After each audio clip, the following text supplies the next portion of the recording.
are playing today. They know you should go to Deichmann and buy this 15-euro coffee. No. Just with friends.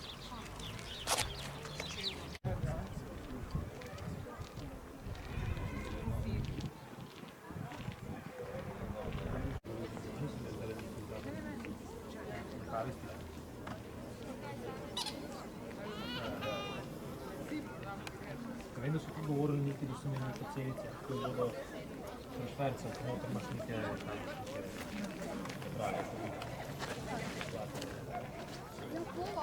neki so se fanti pogovarjali, tako so se slišali neki od plače.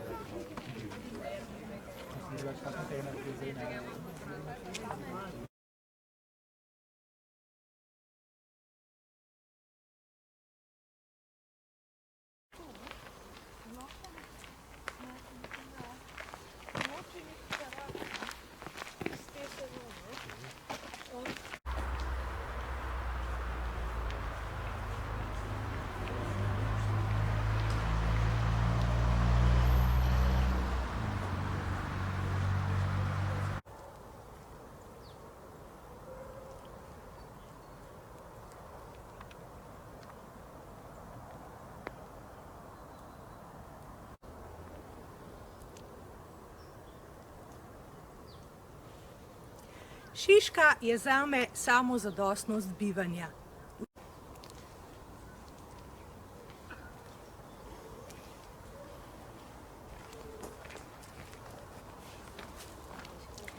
Službovati in bivati v Šiški pomeni imeti vse na enem mestu. Pomeni imeti blizu službo, pomeni imeti blizu vse servisne dejavnosti, pomeni imeti blizu rekreacijo, zelenje, tudi zabavo. Skratka, pomeni imeti v malem mestu, ki je del velikega mesta, skoraj vse.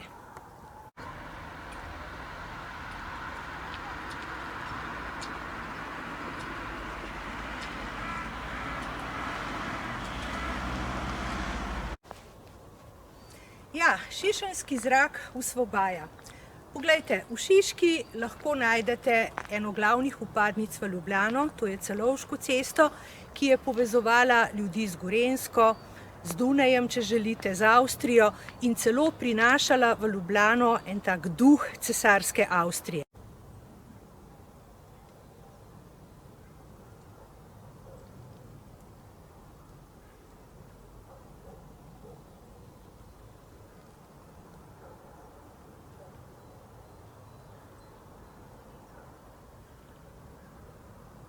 Gotovo je tudi Plečnik v teh stvareh našel nek navdih, da je prenovil staro cerkev, da je naredil novo cerkev, zato je nastal kino Šiška, ki je danes nekaj drugega, kot je bil recimo v socialističnih časih, in ljudje so vedno v Šiški živeli v celoti. To ni bilo spalno naselje, hodili so v službo, imeli so vse to, kar sem naštela prej.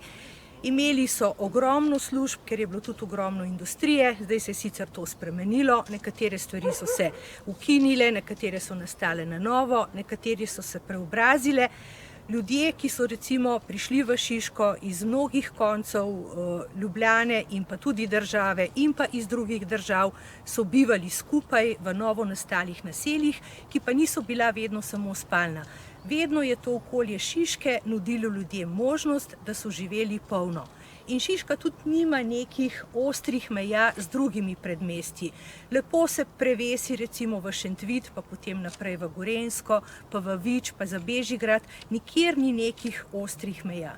In prepričana sem, da so bili to vse elementi, ki so ljudi osvobajali in dajali navdih umetnikom, da so v Šiški naredili to, kar je v vseh teh letih nastalo.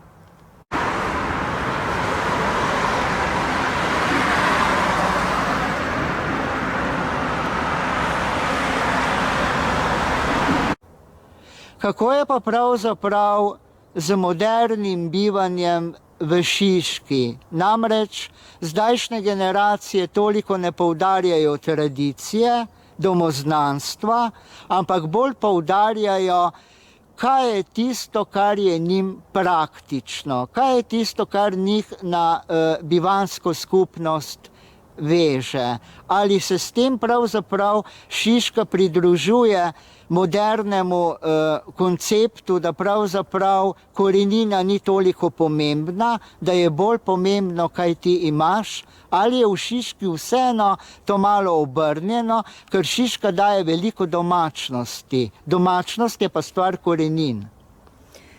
Jaz bi rekla, da velja oboje. Za starejše ljudi ali pa za ljudi v zrelih letih veljajo korenine, velja ta domačnost in ti ljudje to ohranjajo. To se vidi potem, da obiskujejo prireditve, da so pogosti gostje na vseh teh kulturnih zadevah, v kulturnih hramih, v knjižnicah. Se pa po drugi strani strinjam tudi s tem, da mladim je pa bolj pomembna ta globalizacija in pa to, da v Šiški ravno tako lahko živijo kot v kakšnem drugem mestu. Recimo jaz, ko se veliko sprehajam po poti, po Rožniku, srečujem ljudi, ki včasih govorijo kakšen jezik, za katerega sploh ne vem, kateri jezik to je. To pomeni, da v Šiški res veliko ljudi stanuje, ki ali tukaj samo delajo, ali ne vem, so turisti.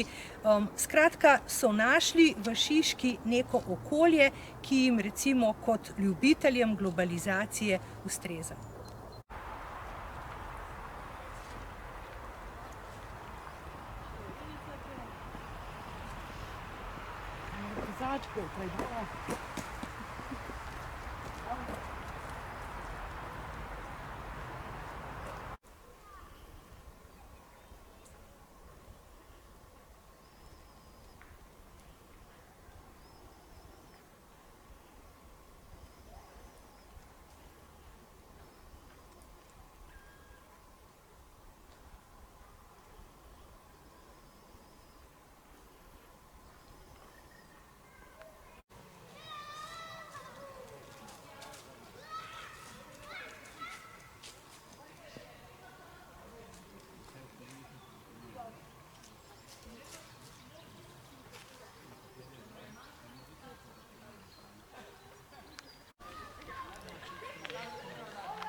Bilo to zato, ker je bila Šiška sama sebi zadosti. Ti ljudje so vedno lahko živeli v Šiški, brez da bi kaj dosti potrebovali druge dele Ljubljane. Če so živeli v Šiški in imeli v Šiški celo službo, je bilo zelo malo stvari, zaradi katerih so morali recimo v mesto ali pa ne vem, v druga predmestja Ljubljane. Tudi občina je bila v Šiški, tudi vse te stvari so lahko uredili tam. In zato mislim, da se niso zlili z Ljubljano tako, kot ste me vi vprašali. Enostavno ni bilo potrebe.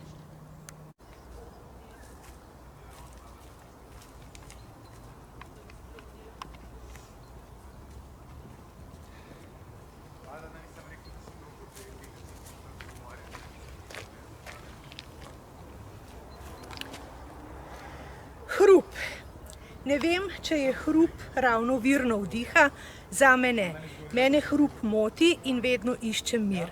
Mir v Šiški ni težko najti, ker je toliko poti, toliko zelenja in v bistvu toliko takih mirnih kotičkov, kjer si lahko tudi sam s sabo, če to želiš.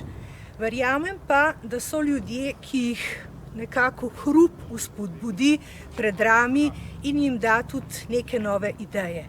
In verjamem, da je ravno zaradi tega nastalo vse to, kar je kulturnega in zanimivega v Šiški in da so ti ljudje res črpali navdih iz vse te množičnosti, iz vsega tega vrveža, iz vsega tega hrupa, ki ga povzročajo po eni strani tako prebivalci, po drugi strani pa vse te prometne vpadnice, ki vodijo v Šiško.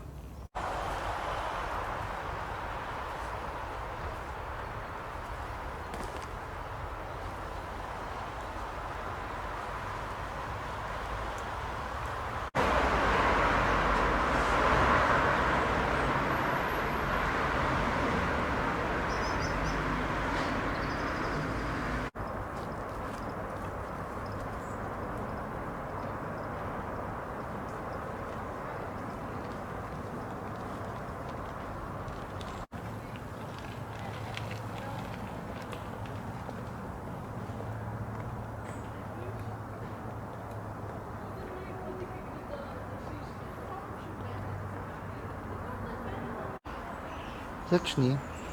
Como la flor, con tanto amor, me diste tú, se marchitó, me marcho hoy, yo sé perder, pero ay, ay, ay, como me duele, ay, ay, ay, como me duele.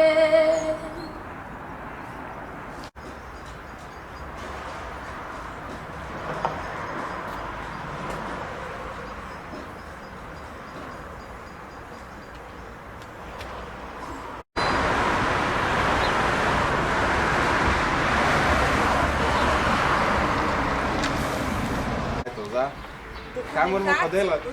Tam sam priti. Sam nešči govora. Celo doščik mentac.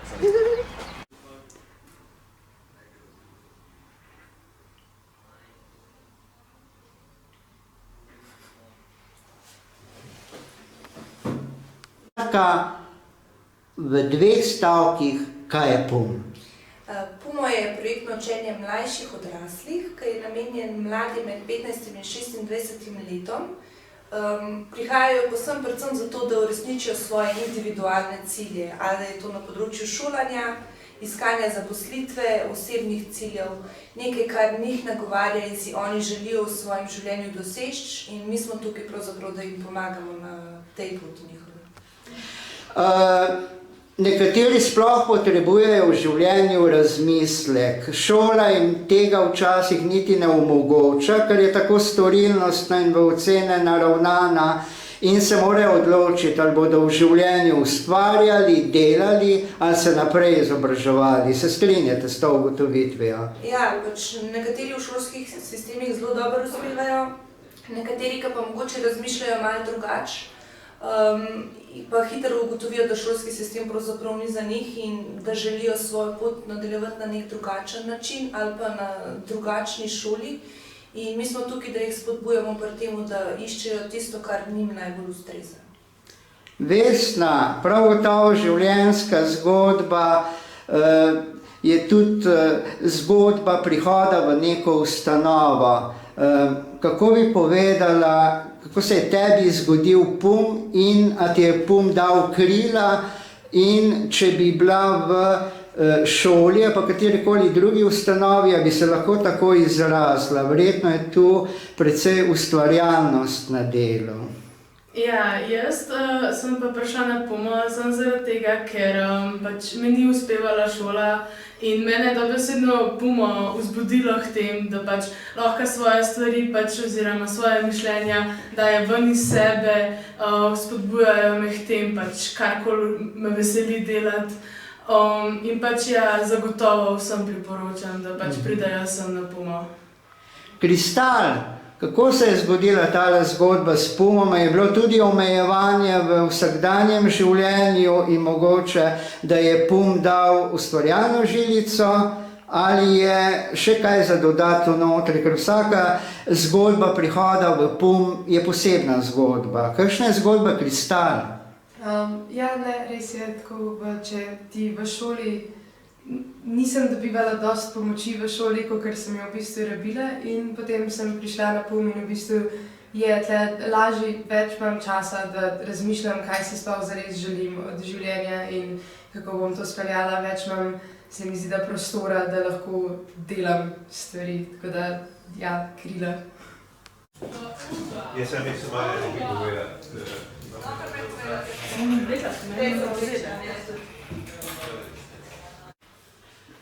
Prvo vprašanje našega vprašalnika pa je, kaj pomeni živeti in službovati v Šiški. Večina vas prihaja v Šiško dihati šišenski zrak, niste pa Šiškarji. Kaj bi zdaj tole pomenilo, Kristal? A kako je službovati in živeti v Šiški? Ja, v službo ravno ne hodiš, ampak živiš pa v Šiški, obiskuješ PUM, kako je dihati šišenski zrak. A se čuti ta atmosfera hrupa, ki je zunaj, prometa, namreč vsaka vsako mesto ima svojo ozračje, no? Tudi Šiška ima eno štimungo, eno ozračje. Kaj bi rekla za Šiško? Ja, fino je, ker imaš Tivoli blizu, ampak drugače pa Celovška lih imam, tako da veliko hrupa je dost, v bistvu, če mene vprašaš, veliko je rešilcev gor pa dol, ampak drugače pa v redu, imaš Šišenski hrib in Rožnik in veliko narave blizu, tako da gre. Vesna, greste kdaj na Šišenski hrib, a greste kaj ven, a ste samo v teh prostorih, kako poteka vsakdanjik v Pumu, oziroma najprej greva v vprašanju, kaj je ozračje Šiška, kako ti dojemaš Šiško? Ja, jaz kot za Šiško dojemam, da je pa zelo lep kraj. Kako če reči, mi na Pumu gremo zelo veliko krat od ven, tako da se pač malo sprehajamo, gremo do Tivolija in pač se družimo drug drugemu, pač kot naprimer kakršnekoli zabave ali pa kaj tazga. Tako da tudi ozračje v Šiški je meni v redu, niti takega, kako čem reči, utesnenega zraka, no. Vsaj tako si jaz pač predstavljam. No, k tele ugotovitvi, Ana, da je Šiška kar zna biti gostoljubna in domačna, bi se še lahko kaj dodalo, skozi osebno doživljanje, seveda. Ja, jaz sem drugače manj Škofje Loke in se vozim sem na Šiško in mi je super, zato ker je pač v bistvu na začetku Ljubljane. Všeč mi je, da ima Celovška en progo na cesti rezervirano za avtobuse, ker se vozim z avtobusom in potem kar gremo mimo ostalih avtov, ki stojijo, tako da to mi je zelo všeč. Pa všeč mi je, ker imam pravzaprav tukaj, čeprav ne živim tukaj, priliko, da upravim tudi svoje upravke po službi, recimo lahko skočim hitro na pošto, zelo veliko sem koristila pralnico, tlele, ki jo imamo čez cesto. Tako da se mi zdi, da je Šiška neko mesto, center v malem, da lahko tukaj upravim kar veliko stvari, za katere bi drugje mogoče mogla iti dlje časa, bi porabila več časa. Zdaj pa še čisto končno vprašanje, zakaj se zdi Šiška priljubljena? Mogoče v enem stavku, samo v besedi. Samo zaradi tega, ker je tudi ta Tivoli igrala za otroke, razne dejavnosti in tako dalje. Kristal? Vse imaš blizu, na koncu dneva imaš točno to, imaš pralnico, imaš trgovine, imaš tudi naravo, imaš vse, kar potrebuješ pa doseg od svoje dni.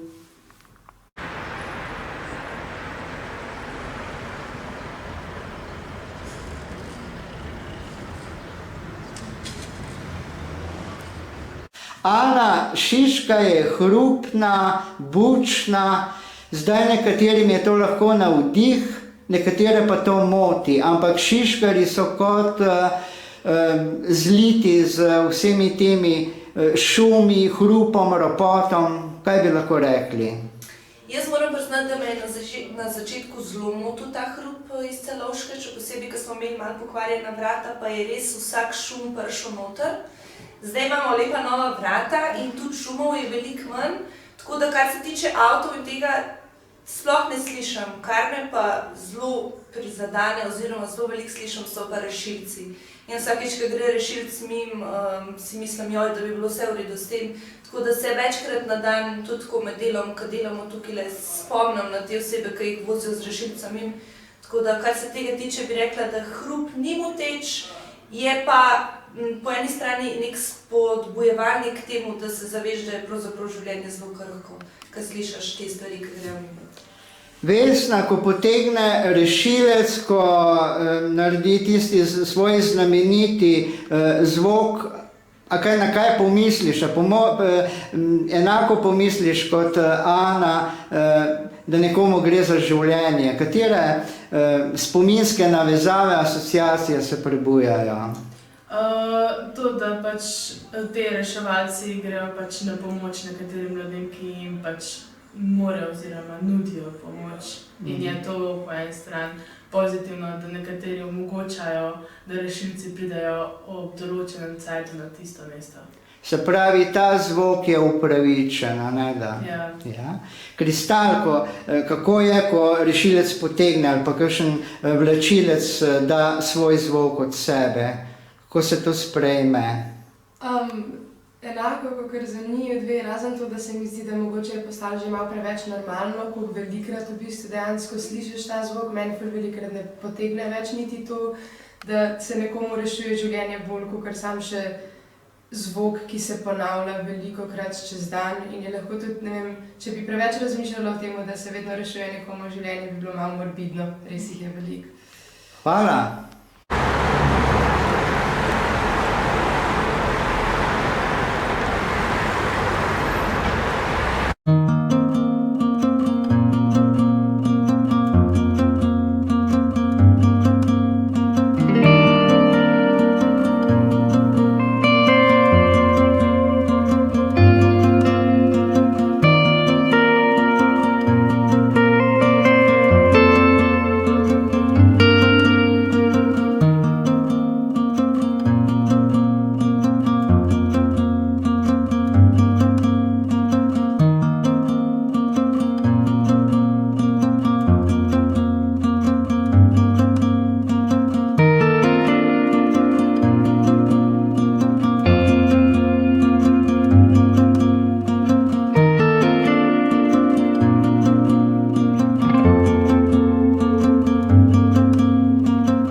To so pa res prvi znanilci pomladnih sav.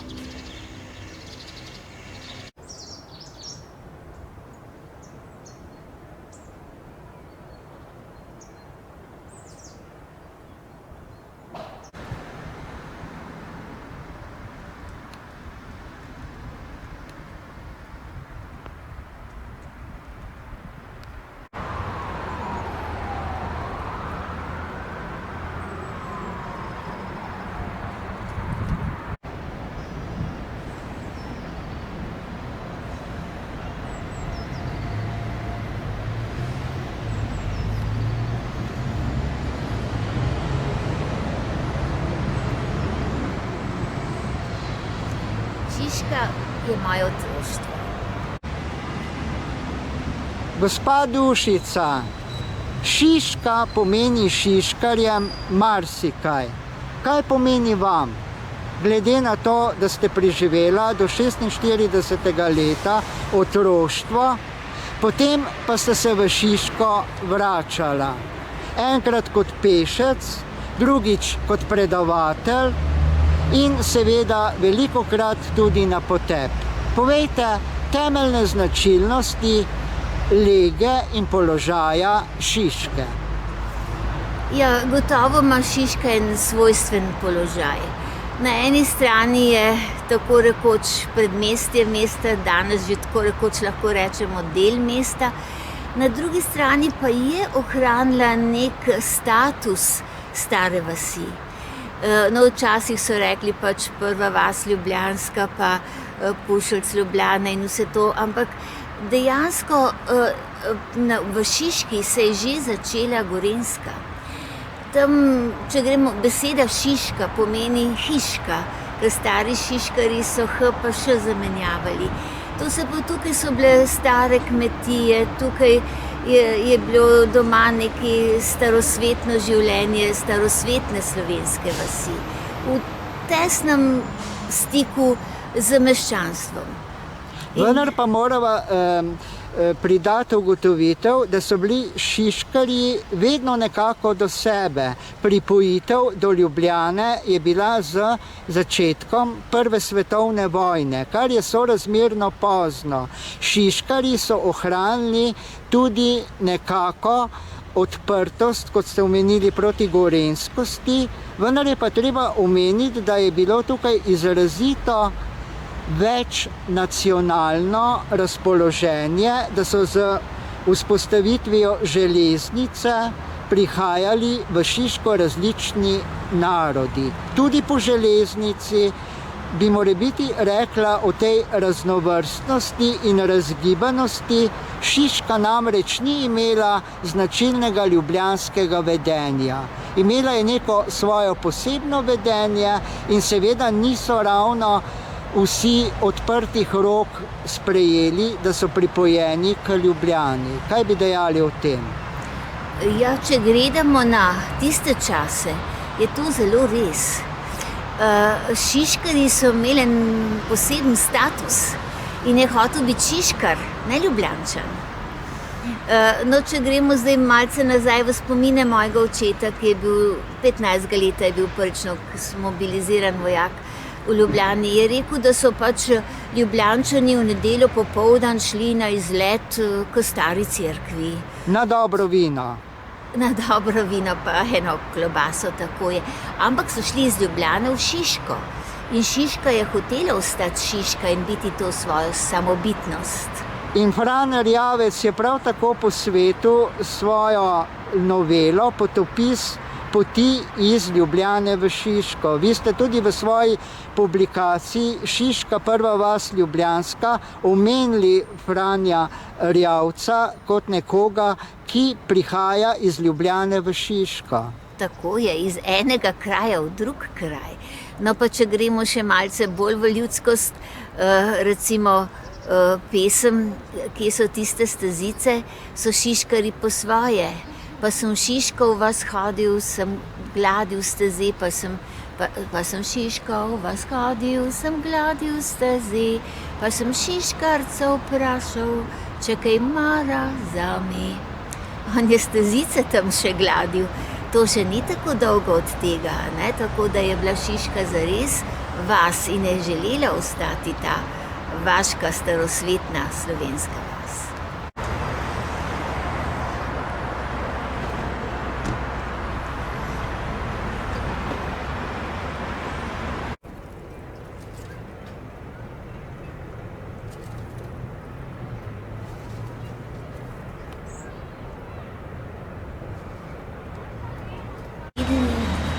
Rodil se je v Idriji, nadaljeval je življenjsko pot v Pragi, se vrnil v Ljubljano. Mogoče je manj znan podatek, da je bil svoj čas tudi dijak slikarja Richarda Jakopiča. Vendar se je kasneje povsem preusmeril v tehnične vede. Tehnične vede, združene z umetniškim čutom, pa so mu prinesle izjemno zanimanje za konstrukcije, zlasti konstrukcije letal, športnih objektov in sploh je bil zelo usmerjen tudi v šport. Gospa Dušica, povejte kaj o povojnih letih Blovtka v Šiški. Jaz lahko povem spomine 9-letne deklice, ki smo tukaj, kjer je danes Tivolski park, smo sloneli gor na zidu in gledali Blovtka. Mi smo eno neizmerno spoštovanje imeli do njega. On je bil takrat trener, bomo rekli, drsalnega podmladka. To so bile deklice in dečki stari 7, 8, 9 let, stare drsalke in potem so okrog njega, tam jim je kazal, kako se drsa. No, to so moji, bi rekla, otroški spomini na njega. Predvsem pa gre za resnično osebnost, ki jo naša generacija nosi globoko, z velikim in globokim spoštovanjem. 50. leta so bila tudi usmerjena v šišenske objekte v Šiški. Ena izmed njih je prav gotovo skakalnica. Kaj bi lahko rekli o tej dejavnosti, da je bil konstruktor športnega objekta v Šiški? Ja, no te skakalnice se pa dobro spominjamo. To je bilo tam prav v bližini stare cerkve, v bližini Galetovega bloka, kot smo rekli. In so tam bile tekme in smo tudi kot šolska mladina šli to gledati in je bil to zares en objekt, ki ga Ljubljana imela kot morda redko katero mesto, da ima v sklopu samega mesta smučarsko skakalnico, bomo rekli, in to je res njegova zasluga. Blovdek je pričel pri letalih. Poleg bratov Rusjan in Hermana Potočnika je nekako tretje pionirsko ime letalskih konstrukcij. Po drugi svetovni vojni se je povsem preusmeril v šport in v športno dejavnost. Vi se ga kot 9-letna deklica seveda spominjate, ko je bil v zagonu za šport. Kaj bi pa o njem rekla kot o človeku? Katere sposobnosti, katere nadarjenosti je vse za vas imel? Kot proučevalka domoznanstva ste verjetno pogosto naletela na njegovo ime v različnih virih in na različnih področjih. No, recimo to, ko ste omenili njegovo letalske konstrukcije. No, to sicer se je šele po vojni vedelo, da je delal model letala, ki naj bi porušil viadukt v Borovnici. Med vojno je bil to tako strateški objekt, ki ga je bilo pač treba porušiti, pa so pač zavezniška letala to, ampak da je Blovdek v ilegali delal tak projekt, potem da je imel načrte, kako bi po vojni bil na gradu športna igrišča. Ves čas je bil usmerjen športno, konstrukcijsko, predvsem pa ga poznamo kot izjemnega pogumneža v delu za Osvobodilno fronto. On je bil lastnik Ilirije. No in vemo, da je tam imel bunker, kjer so preizkušali vse mogoče, tiste dušilce za puške pa tako da je bil zares tesen sodelavec Osvobodilne fronte.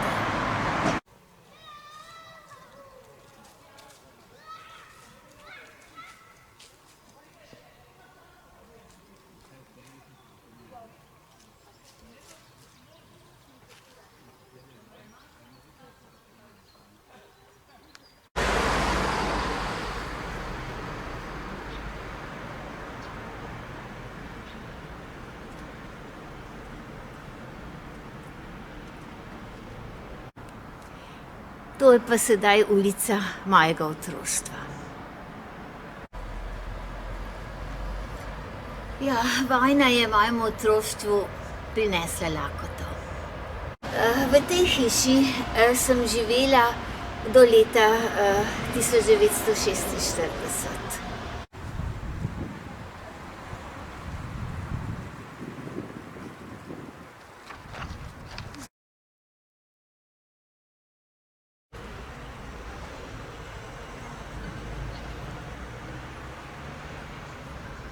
Leta 1945, pred koncem vojne, pa je bilo nebo nad Šiško prekrito z zavezniškimi bombeniki.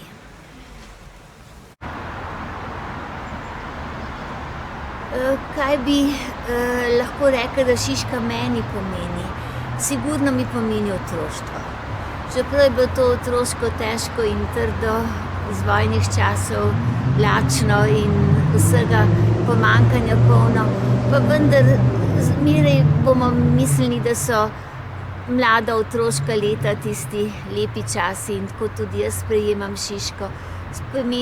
Pomeni mi zares otroštvo, svetlo otroštvo, če tudi ni bilo vedno zelo svetlo.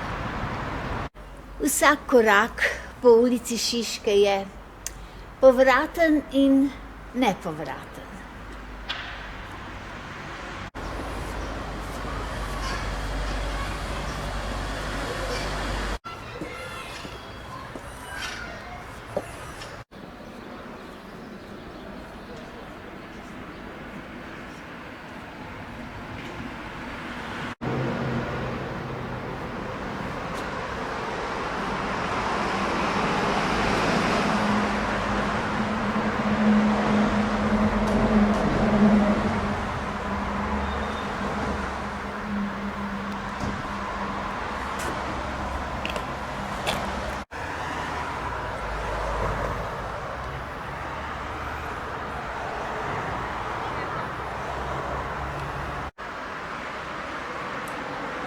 Ja, tukaj je srce Šiške.